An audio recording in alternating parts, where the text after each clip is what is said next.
पत्रकार साथीहरू, राष्ट्रिय प्रजातन्त्र पार्टीको केन्द्रीय कार्य सम्पादन समितिको बैठक भर्खरै सम्पन्न भएको छ। बैठकले अहिलेको समसामयिक राजनीतिको सन्दर्भमा एउटा महत्त्वपूर्ण निर्णय गरेको छ र त्यसको निर्णयमा चाहिँ नै हामीले लेखेका छौँ। देश गम्भीर ढङ्गबाट भूराजनीतिक चक्रव्यूहमा फस्दै गएको, अनिर्णयको बन्दी बन्दै गएको, नेपालको निर्णायकत्व नेपाली जनताको हातबाट गुम्दै गएको वर्तमान सन्दर्भमा राजनीतिक र व्यक्तिगत आग्रह पूर्वाग्रह भन्दा देशलाई केन्द्रमा राखेर सबै राजनीतिक शक्तिहरूका बीचमा वृहत राष्ट्रिय सहमति आजको आवश्यकता हो। अहिलेको आन्दोलनको मुख्य पक्ष जेएनजी समूह, विभिन्न राजनीतिक दलहरू र परम्परागत शक्तिको प्रतिनिधि राज संस्थाका बीचमा नवीन समझदारी गरेर कसैले नहार्ने, सबैले जित्ने, देशले जित्ने राष्ट्रिय सहमति गरेर जानु आजको राष्ट्रिय आवश्यकता हो भन्ने राष्ट्रिय प्रजातन्त्र पार्टीको ठहर छ। तत्काल सार्थक पहल र संवादका लागि सबै शक्तिलाई राप्रपा हार्दिक आह्वान गर्दछ। 2. राप्रपाले परिवर्तित सन्दर्भमा पार्टीको मुद्दाहरू र राजनीतिक विकल्पहरूमा राजनीतिक दल र विभिन्न पक्षसँग संवाद गर्ने निर्णय गरेको छ। अब त्यसको जिम्मेवारी अध्यक्षलाई दिइएको छ। त्यसैगरी 3 नम्बरमा वर्तमान राजनीतिक अन्योलको सन्दर्भमा विद्यमान संविधान र निर्वाचन प्रणालीबाट हुने निर्वाचन समस्याको दीर्घकालीन समाधान होइन भन्ने राप्रपाको ठहर छ। यद्यपि प्रजातान्त्रिक प्रक्रियाबाट राप्रपा अलग नरहने निर्णय गर्दछ। 4. परिवर्तित सन्दर्भमा राप्रपाको विचार, नीति, आसन्न निर्वाचन लगायतका विषयमा आम जनतासँग प्रत्यक्ष साक्षात्कार गर्न छठ पर्वपछि देशभर जनसंवाद कार्यक्रम सञ्चालन गर्ने निर्णय पनि गरिएको छ। त्यसैगरी 5 मा केन्द्रीय कार्यसमितिको बैठक आगामी कार्तिक 27 र 28 गते काठमाडौँमा गर्ने तथा केन्द्रीय कार्यसमितिको बैठकले आगामी केन्द्रीय महाधिवेशनको मिति तय गर्ने निर्णय गरिएको छ। 6. गत भदौ 23 र 24 गते भएको जेएनजी आन्दोलन र चाडबाडका कारण प्रभावित बन्न पुगेको राप्रपाको स्थानीय तह, प्रदेश र जिल्ला कार्य समितिको अधिवेशन 2082 मङ्सिर मसान्तभित्र सम्पन्न गर्ने गरी म्याद थप गर्ने निर्णय गरिएको छ। 7. जेएनजी आन्दोलन पश्चात जेएनजीका नामबाट भइरहेको जबरजस्ती चन्दा असुली, भोटेकोशी जलविद्युत आयोजना लगायतका जलविद्युत आयोजनामा निशुल्क सेयर माग, सार्वजनिक पदाधिकारीहरूलाई दिएको अनावश्यक दबाव जस्ता कार्यले निजी क्षेत्र र सार्वजनिक क्षेत्रको खस्किएको मनोबललाई अझै त्रसित बनाउने देखिन्छ। जेएनजी पुस्ताले यस्तो क्रियाकलाप गर्दैन भन्ने राप्रपाको विश्वास छ। तसर्थ यस्ता गैरकानुनी क्रियाकलापमा नलाग्न सम्पूर्ण जेएनजीहरूलाई आह्वान गर्ने र यस्ता कार्यको नियन्त्रण गरी सुरक्षित लगानीको वातावरण कायम गर्न र सार्वजनिक सेवालाई चुस्त, पारदर्शी र भरोसायोग्य बनाउन सरकारको ध्यानाकर्षण गराइएको छ। 8. देशले लामो समयदेखि शिथिल अर्थतन्त्रको सामना गरिरहेको बेला हालैको आन्दोलनमा समेत खरबौँको क्षति हुन पुगेको छ। कैयन भौतिक संरचनाहरू नष्ट हुन पुगेका छन् भने कैयनले रोजगारी गुमाएका छन्। शिथिल अर्थतन्त्र उकास्ने कार्ययोजना ल्याउन, सुरक्षित लगानीको वातावरण बनाउन एवं व्यवसायी र व्यावसायिक प्रतिष्ठानलाई सुरक्षाको प्रत्याभूति दिलाउँदै सुरक्षा थ्रेटको त्रासदीबाट मुक्त गर्न राप्रपा सरकारसँग माग गर्दछ। 9. राप्रपाको केन्द्रीय अनुशासन समितिको सिफारिस बमोजिम राप्रपा जिल्ला कार्य समिति जुम्लाका अध्यक्ष वेदबहादुर साई, उपाध्यक्ष दय विमल साई, कालीबहादुर महत र कर्णाली प्रदेश सदस्य मन्सुर सुनारलाई पार्टीको विधान बमोजिम 1 वर्षको लागि निलम्बन गर्ने निर्णय गरिएको छ। 10. हालैको बाढी पहिरोबाट इलाम लगायत देशका विभिन्न क्षेत्रमा भएको मानवीय र भौतिक क्षतिप्रति राप्रपा दुःख व्यक्त गर्दछ। बाढी पहिरोबाट ज्यान गुमाउन पुगेका परिवारलाई उचित राहत एवं सहज जीवनयापनको प्रबन्ध गर्न, घाइते र घाइतेको परिवारलाई प्रभावकारी उपचार एवं रोजगारीको व्यवस्था गर्न, घरबार विहीन भएकालाई आवास लगायतको वैकल्पिक व्यवस्था गर्न राप्रपा सरकारसँग माग गर्दछ। 11. इजरायल प्यालेस्टाइन युद्धका क्रममा 2 वर्षदेखि हमासको कब्जामा रहेका नेपाली विद्यार्थी विपिन जोशीको हत्या भएको घटनाप्रति राप्रपा गहिरो दुःख व्यक्त गर्दछ। दिवंगत जोशीप्रति श्रद्धाञ्जली एवं परिवारमा संवेदना प्रकट गर्दछौँ। 12. जेएनजी आन्दोलनका क्रममा पार्टीका नेता तथा कार्यकर्ताप्रति भएको दुर्व्यवहार र सम्पत्तिको क्षतिप्रति राप्रपा दुःख व्यक्त गर्दछ। साथै सम्पत्ति क्षति भएका पार्टीका नेता कार्यकर्तालाई आवश्यक सहयोग पुर्याउन पार्टीका नेता कार्यकर्तालाई आह्वान गरिएको छ। 13 केन्द्रीय कार्य सम्पादन समितिको रिक्त रहेका सदस्यहरूमा पदपूर्ति गर्ने जिम्मेवारी अध्यक्षलाई प्रदान गर्ने निर्णय गरिएको छ। यसरी आजको निर्णयहरू साथीहरूलाई मैले जानकारी गराउनेछु। आजको बैठकमा महामन्त्री धवल शमशेर राणाले बहिष्कार गर्नुभयो, उहाँ हुनुहुन्थेन आज। धवल शमशेर राणा मात्रै होइन, महामन्त्री द्वय धवल शमशेर राणा र कुन्ती साइदले बैठकमा एउटा पत्र पठाएर आजको बैठकमा अनुपस्थित हुने र केही विषयहरू उहाँहरूले ध्यान आकर्षण गराउनु भएको छ, जो सार्वजनिक रूपमा पनि उहाँहरूले भन्दै आउनुभएको छ। तर त्यो उहाँहरूले जे विषय उठाए पनि त्यसलाई सम्बोधन गर्ने नगर्ने भन्ने कुरा त पार्टीको आन्तरिक छलफलबाट टुङ्गो लाग्ने विषय हो। उहाँहरूको विषय पार्टीको आन्तरिक फोरममा उहाँहरू समेत उपस्थित भएर छलफल हुनुपर्ने विषय हो। तर उहाँहरूले चिठी पठाएर अनुपस्थिति जनाउनु भएको छ। त्यस विषयमा पनि हाम्रो बैठकमा छलफल भएको छ र उहाँहरूले भन्नुभएका धेरै कुराहरू पार्टीले अगाडि बढाइ नै सकेको छ। जस मूल रूपमा महाधिवेशनको कुरा हो। महाधिवेशनको प्रक्रियामा राष्ट्रिय प्रजातन्त्र पार्टी प्रवेश गरिसकेको छ। देशभर जिल्ला अधिवेशनको तयारीहरू भइराखेको छ। हामीले असोज मसान्तसम्ममा जिल्ला अधिवेशन सक्ने भनेर भनेका थियौँ। बाढी, पहिरो, जेन्जी आन्दोलन, विद्रोह, जे भन्नुहोस्, चाडपर्व, यी सबैले गर्दाखेरि अधिवेशन समयमा सम्पन्न हुन सकेन। त्यसको म्याद मङ्सिर मसान्तसम्म थपेका छौँ र हामीले कार्तिक 27 र 28 गते केन्द्रीय कार्य समितिको बैठक पनि आज निर्णय गरेका छौँ। केन्द्रीय कार्य समितिको मूल एजेन्डा नै आगामी महाधिवेशन हुने हुनाले केन्द्रीय कार्य समितिको बैठकले महाधिवेशनको मिति पनि तय गर्छ। सबै कुराहरू मिलेर अगाडि जान्छ। उहाँहरूलाई पार्टीको फोरममै आएर आफ्नो कुरा राख्न अनुरोध गर्ने पनि हाम्रो समझदारी बनेको छ। जसरी अस्ति धवल शमशेरले एउटा छुट्टै बैठक राख्नु भएको थियो, यसलाई चाहिँ कसरी लिइरहनु भएको छ? छुट्टै बैठक कहिलेकाहीँ कार्यकर्ताहरूको बिचमा बस्नु कुनै अस्वाभाविक कुरा होइन। तर उहाँले जसरी सार्वजनिक रूपमा चाहिँ त्यहाँ बैठकमा छलफल भयो भनेर उहाँले भन्नुभएको छ कि राष्ट्रिय प्रजातन्त्र पार्टी नै राष्ट्र संस्था र हिन्दू राष्ट्र स्थापनाको लागि बाधक देखियो भयो भन्ने जस्ता विषयहरू चाहिँ शब्दहरू उहाँले प्रयोग गर्नुभएको छ। त्यसले चाहिँ राष्ट्रिय प्रजातन्त्र पार्टीको गम्भीर ध्यान आकर्षण भएको छ र त्यो विषयमा पनि छलफल भयो। उहाँसँग भेटमा कुरा गर्ने, किनभने पार्टीको कुनै पनि पदाधिकारीलाई पार्टीको नीति सिद्धान्त विपरीत कुरा गर्ने र आफूलाई जे मन लाग्यो त्यही भन्ने अधिकार र छुट हुन्न। त्यो छलफलको विषय हुन्छ, छलफलको विषय हुन्छ। उहाँसँग कुरा हामी गर्छौँ। त्यो दिनको निर्णय तपाईले सुनाउँछु भनेर भनिरहनु भएको थियो, सुनाउनु भयो कि नै? हो, त्यही त भनेको। यहाँ बैठकमा आउनु पर्थ्यो, सुनाउनु पर्थ्यो, त्यो राम्रो हुन्थ्यो।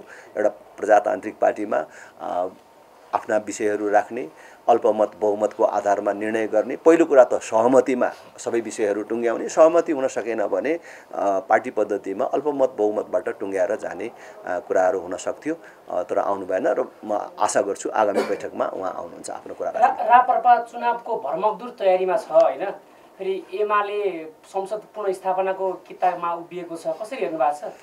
राष्ट्रिय प्रजातन्त्र पार्टीले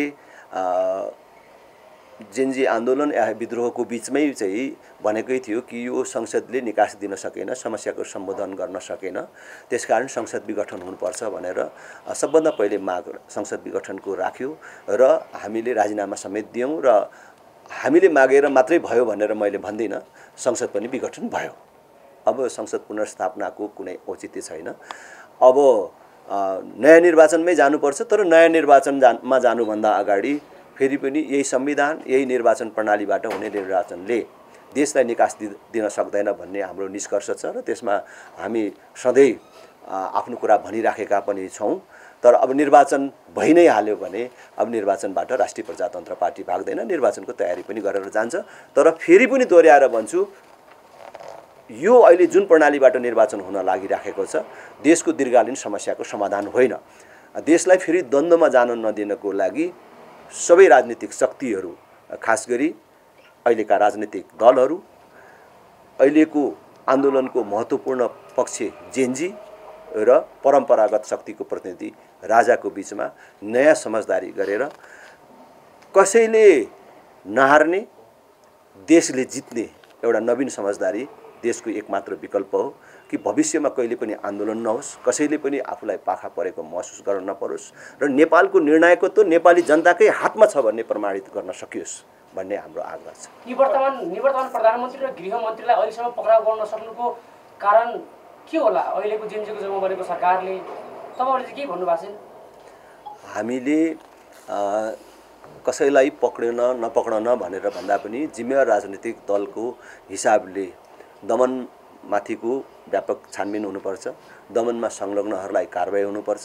त्यति मात्र होइन, हामीले लामो समयदेखि भन्दै आएका छौँ हिजोको सरकारमा संलग्न भएका विभिन्न कालखण्डमा भनौँ न 2046 सालपछिका सबै सरकारमा नेतृत्व तहमा रहेका अधिकांश मानिसहरू कुनै न कुनै प्रकारको भ्रष्टाचारमा मुछिएका छन्, विवादमा तानिएका छन्।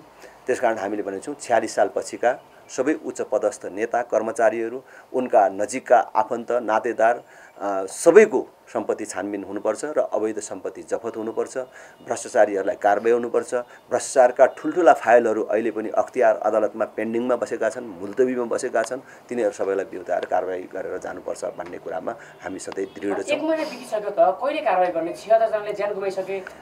मलाई अहिले यो सरकारको जुन प्रकारको संरचना छ र यो सरकारले प्रारम्भमा आफ्ना जुन किसिमका क्रियाकलापहरू अगाडि बढाइराखेको छ र यसको जुन प्रकारको सञ्चालन प्रक्रिया छ यसले त्यस्तो केही महत्त्वपूर्ण कामहरू गर्छ जस्तो मलाई लाग्दैन। पार्टीभित्र तपाईँको बहुमत पुग्छ कि नै? जसरी धवल मिटिङहरू गरिरहनु भएको छ, तपाईँको विरुद्धमा बहिष्कार गर्नुभएको छ। म चाहिँ देशमै चाहिँ नि आफ्नो बहुमत कायम गर्न हिँडेको मान्छे हुँ। पार्टीमा बहुमतको कुरा गऱ्यो भने छ्या त्यस्तो कुरा पनि सोध्नै भनेर भन्छु मैले चाहिँ नि, होइन? राजेन्द्र लिङ्गदेनलाई पार्टीमा बहुमत छ कि छैन भनेर सोध्नै भनेर मैले भन्छु। देशमा एउटा बहुमत, देशकै बहुमत जनताको समर्थन प्राप्त गरेर आफ्नो एजेन्डा स्थापित गरौँ, देशमा सुशासन कायम गरौँ र देशलाई दीर्घकालीन निकास दिउँ भनेर हिँडेको मान्छे पार्टीमा बहुमतको के कुरा छ र? त्यो त आउँदो महाधिवेशनसम्म उहाँको धारणा के रहेछ भन्दाखेरि तपाईँ नेतृत्वबाट हट्नुपर्छ भन्ने खालको एउटा उहाँले अस्ति धारणा राख्नुभएको थियो। के भन्नुहुन्छ यसमा चाहिँ? त्यस्तो विचारप्रति मैले दया मात्रै व्यक्त गर्दछु, प्रतिक्रिया व्यक्त गर्ने भन्दा पनि। किनभने पार्टीमा कुनै पनि अध्यक्ष हट्ने भन्ने कुरा त प्रक्रिया हुन्छ, होइन? अब हाम्रो पार्टीमा अध्यक्ष हटाउनको लागि पार्टीको विशेष महाधिवेशन बोलाउनु पर्यो। हाम्रो पार्टीमा महाधिवेशन प्रतिनिधिको सङ्ख्या 4600 को हाराहारीमा छ भनेपछि 25%ले विशेष महाधिवेशन माग गर्नु पर्यो, 25% प्रतिनिधिले, होइन? त्यो भनेको झन्डै 1250-1300 महाधिवेशन प्रतिनिधिहरूको हस्ताक्षर आउनु पर्यो।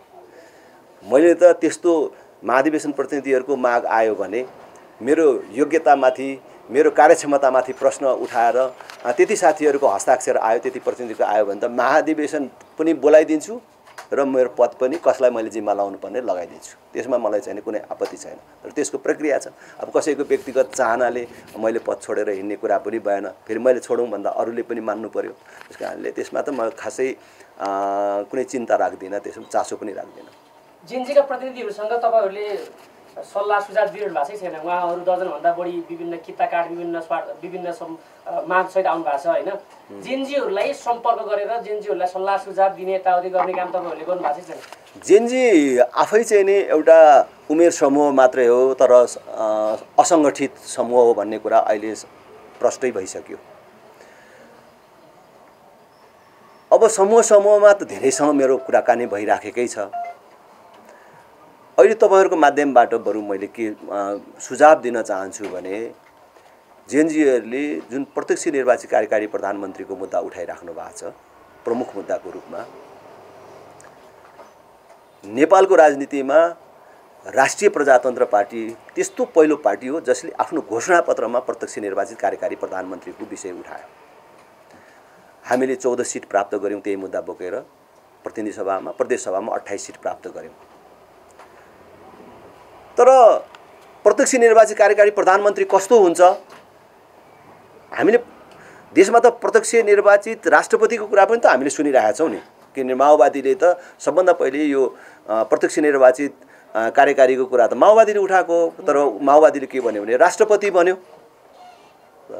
राष्ट्रपति हुँदैन, प्रधानमन्त्री हुनुपर्छ र अभिभावकीय संस्थाको रूपमा राजा रहनुपर्छ भनेर हामीले किन भन्यौँ भने प्रत्यक्ष निर्वाचित राष्ट्रपति भनेको चाहिँ त्यो अल्टिमेट पावर भयो। सरकार प्रमुख पनि हो र राष्ट्र प्रमुख पनि भयो। एउटै व्यक्ति सरकार प्रमुख र राष्ट्र प्रमुख हुँदाखेरि नेपाल जस्तो भूराजनीतिक संवेदनशीलताको बीच रहेको देशको लागि खतरनाक हुन सक्छ। किनभने त्यो मानिस निरङ्कुश बन्न सक्ने पनि छ, खतरा रहन्छ भने भोलि देशी विदेशी शक्तिहरूको दबाव र प्रभावमा आएर राष्ट्रहित विपरीतको निर्णय गरेर जाने र राष्ट्र नै गुम्न सक्ने खतराहरू पनि रहन सक्छ। त्यो विश्व परिवेशमा पनि हामीले देखेका छौँ, कयौँ उदाहरणहरू छन्। त्यसकारण नेपालको सन्दर्भमा स्थायी सरकारको लागि यो 6 महिनामा फेरिने, 9 महिनामा फेरिने, वर्ष दिनमा फेरिने अथवा 35 वर्षमा 30 वटा सरकार चाहिँ नि बिहोर्नुपर्ने जुन परिस्थिति हामीले देख्यौँ त्यो नरहोस् र स्थिर सरकार रहोस् भन्नको लागि प्रत्यक्ष निर्वाचित कार्यकारी प्रधानमन्त्री देशमा हुनु पर्यो। देश एउटा निर्वाचन क्षेत्र हुनु पर्यो। देशभरका जनताले आफ्नो प्रधानमन्त्री चुन्न पाउनु पर्यो। तर अभिभावकीय संस्थाको रूपमा राजा रहनु पर्यो कि भोलि कुनै प्रकारको सन्धि सम्झौताहरू हुँदाखेरि त्यो अनुमोदनको लागि राजाकोमा जान्छ कि प्रधानमन्त्रीले कुनै पनि प्रकारको गलत सन्धि सम्झौताहरू गर्न नसकोस् र प्रत्यक्ष निर्वाचित भएको जनताको बहुमत प्राप्त गरेको दम्बमा ऊ निरङ्कुश पनि हुन नसकोस्। किनभने राष्ट्र प्रमुख चाहिँ राजा हुने बित्तिकै त सेनाको परमाधिपति त राष्ट्र प्रमुख हुन्छ। त्यसकारणले निरङ्कुश हुने मान्छे त उसले सेनाको बलमा हो। कसैलाई निरङ्कुश हुन मन त लाग्ला, तर उसको शक्तिको स्रोत के हो त भन्दा एउटा त जनता भयो, अर्को सेना। सेना पनि उसको हातमा भयो भने त निरङ्कुश हुन्छ नै। त्यस कारणले सेना उसको हातमा नरहोस् कि ऊ सरकार सञ्चालनको प्रक्रियामा चाहिँ निर्बन्ध होस् र 5 वर्ष ढुक्कले सरकार चलाउन सकोस् र देशमा स्थिर सरकार होस्, सुशासन होस्, विकास होस्, देशले आर्थिक समृद्धि प्राप्त गरोस् भनेर हामीले प्रत्यक्ष निर्वाचित कार्यकारी प्रधानमन्त्रीको कुरा गरेका हौँ। तर अहिले जेनजीले अथवा अहिले समाजले चाहिँ नि जुन प्रत्यक्ष निर्वाचित कार्यकारी प्रधानमन्त्रीको कुरा गरिरहेको छ त्यो इन्कम्प्लिट छ। यो कस्तो हो त प्रत्यक्ष निर्वाचित कार्यकारी प्रधानमन्त्री हैन? त्यो अहिलेकै संरचनामा हुने हो भने त राष्ट्रपति र प्रधानमन्त्री एउटै पार्टी भएको दिन त देशले त फेरि चाहिँ अर्को दुर्घटना बिहोर्नु पर्ने खतरा रहन्छ। त्यसकारण म जेनजी भाइ बहिनीहरूलाई त्यो यो नवयुवा पुस्तालाई भन्छु, प्रत्यक्ष निर्वाचित कार्यकारी प्रधानमन्त्री देशको आवश्यकता हो, देशको सरकारको स्थिरता, शान्ति, सुशासन र विकासको लागि। तर प्रत्यक्ष निर्वाचित कार्यकारी प्रधानमन्त्री सँगसँगै अभिभावकीय संस्थाको रूपमा राजा रहने व्यवस्था हुनुपर्छ। अनि मात्रै उहाँहरूले परिकल्पना गरेको स्थिरता देशले प्राप्त गर्छ। एजेन्डाको सवालमा जेनजीहरूले प्रत्यक्ष कार्यकारी निर्वाचित प्रधानमन्त्री कुरा गरेका छन्, तपाईँहरूको र उहाँको एजेन्डा मिल्यो, तपाईँहरूको एजेन्डा उहाँहरूले बोक्नुभयो या उहाँहरूको एजेन्डा तपाईँहरूले बोक्नुभयो, खैर कुरो एउटै भयो। तर इन्टरनेटका पुस्ता, डिजिटल जमानाका जेनजीहरूले राष्ट्र संस्था चाहेको कोही सुनिन्छ, देखिन्छ, उहाँहरूको एजेन्डा त्यो छैन नि त? होइन नि, त्यस्तो कुरा होइन। अहिलेको जेनजी पुस्ता बिचमा पनि हामीले डिस्कर्डमा अस्ति आन्दोलनको बेलै त्यहाँ भएको मतदान हेरेका छौँ, त्यहाँ भएको छलफल प्रत्यक्ष रूपमा सुनेका छौँ। राष्ट्र संस्थालाई पनि विकल्पको रूपमा लिने ठुलो समूह छ त्यहाँ। अहिले होइन किन नहुनु त, फ्रन्टमा आउने केहीले पो राष्ट्र संस्थाको बारेमा कुरा उठाएका छैनन् होला। तर अहिले जेनजीहरूको ठुलो समूह अथवा समुदाय चाहिँ नै राष्ट्र संस्थाको पक्षमा छ। त्यो संस्थागत हुन सकेको छैन। र मैले फेरि भन्छु, आज त्यो चाहिँ नि जेनजी भन्ने मान्छे राष्ट्र संस्थाको पक्षमा छैन भने पनि उसले परिकल्पना गरेको नेपाल र उसको सुखद भविष्यको लागि राष्ट्र संस्था आवश्यक छ र उनीहरूले राष्ट्र संस्थाको मुद्दा बोकेर जानु चाहिँ यो आन्दोलनको निष्कर्ष र उपलब्धि हुन्छ। चुनाव अगावै प्रत्यक्ष कार्यकारी प्रमुखको कुरा एड्रेस हुन्छ त संविधानमा? त्यो कसरी व्यवस्था हुन्छ त? राष्ट्रपति कार्यालय धाएको दाइछन् जेनजीका प्रतिनिधिहरू हो। अब मिसगाइडेड भयो यो आन्दोलन हैन।